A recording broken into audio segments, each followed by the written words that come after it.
Welcome to this episode of True Crime Chronicles, where we explore one of the most controversial and haunting cases in American criminal history, the West Memphis Three.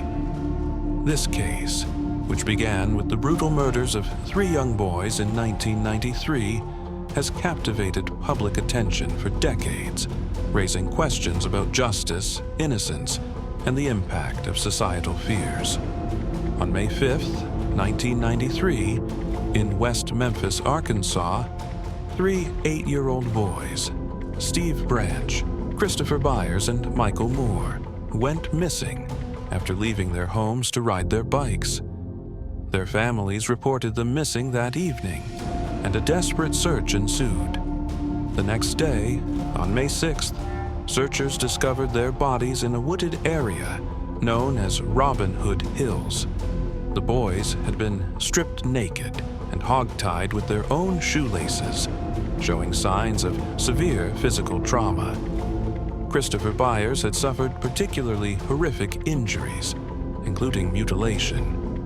The gruesome nature of the crime shocked the community and set off a media frenzy. In the wake of the discovery, local law enforcement quickly focused on a group of teenagers as potential suspects. Among them were Damien Echols, Jason Baldwin, and Jessie Misskelley Jr., who were known for their alternative lifestyles and interests in heavy metal music and the occult. The investigation was heavily influenced by a growing societal fear of satanic rituals, a phenomenon often referred to as Satanic panic. This cultural backdrop led investigators to theorize that the murders were part of a ritualistic killing rather than a random act of violence. The police's attention turned to Echols, who was 18 at the time and had a reputation as a troubled youth with an interest in Wicca. His demeanor and lifestyle made him an easy target for suspicion. Jessie Misskelley Jr., who had a low IQ and was easily manipulated during interrogations, was coerced into confessing after hours of questioning without legal representation. Misskelley's confession was riddled with inconsistencies and inaccuracies about the crime scene. Despite this, it became a cornerstone of the prosecution's case against the 3 teenagers. In March 1994, after a sensational trial filled with media coverage and public outrage, Echols and Baldwin were convicted of first-degree murder. Echols received the death penalty, while Baldwin was sentenced to life imprisonment. Misskelley was convicted on lesser charges, but received life plus additional years. The trials were marred by significant procedural issues. Satanic panic. The prosecution leaned heavily on the idea that the murders were linked to satanic rituals rather than focusing on tangible evidence. Questionable evidence. No physical evidence directly connected Echols, Baldwin, or Misskelley to the crime scene. Instead, the case relied on circumstantial evidence and Misskelley's coerced confession. Juror misconduct. Allegations arose that jurors discussed the case outside of court and were influenced by media coverage. Despite these glaring issues, the conviction stood firm for nearly 2 decades. As time passed, public sentiment began to shift dramatically.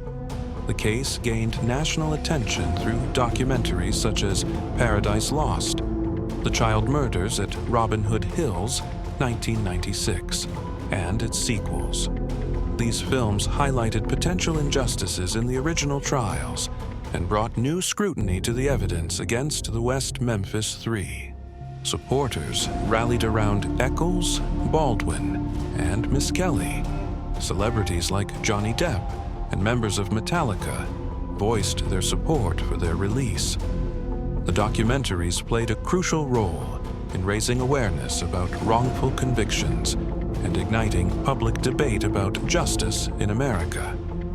In 2007, new DNA testing revealed critical information that would challenge the convictions.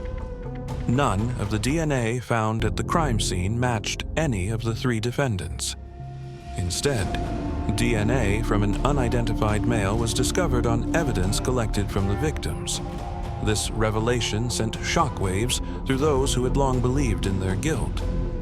By 2011, after serving 18 years in prison, public opinion had shifted significantly enough that prosecutors agreed to an altered plea deal, a legal maneuver allowing defendants to plead guilty while maintaining their innocence. This plea enabled Echols, Baldwin, and Misskelley to be released from prison, but did not exonerate them completely.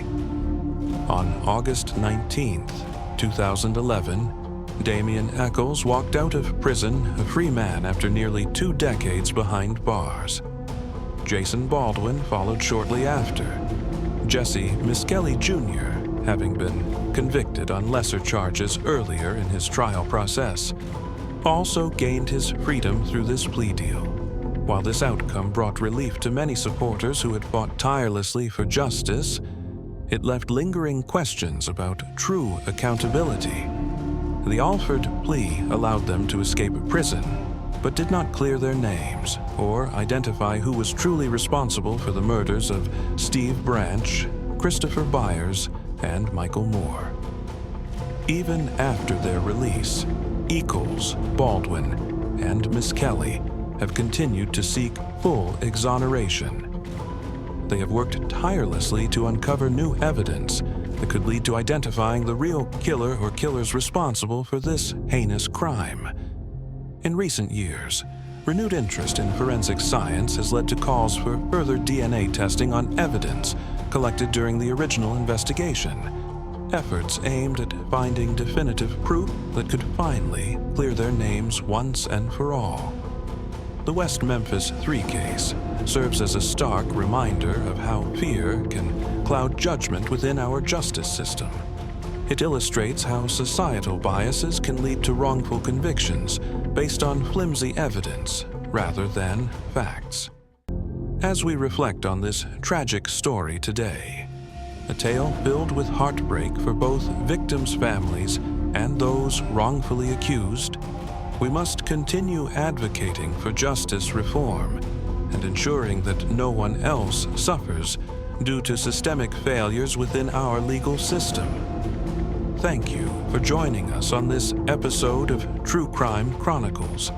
We encourage you to share your thoughts on this complex case and what you believe should happen next in pursuit of true justice for all involved.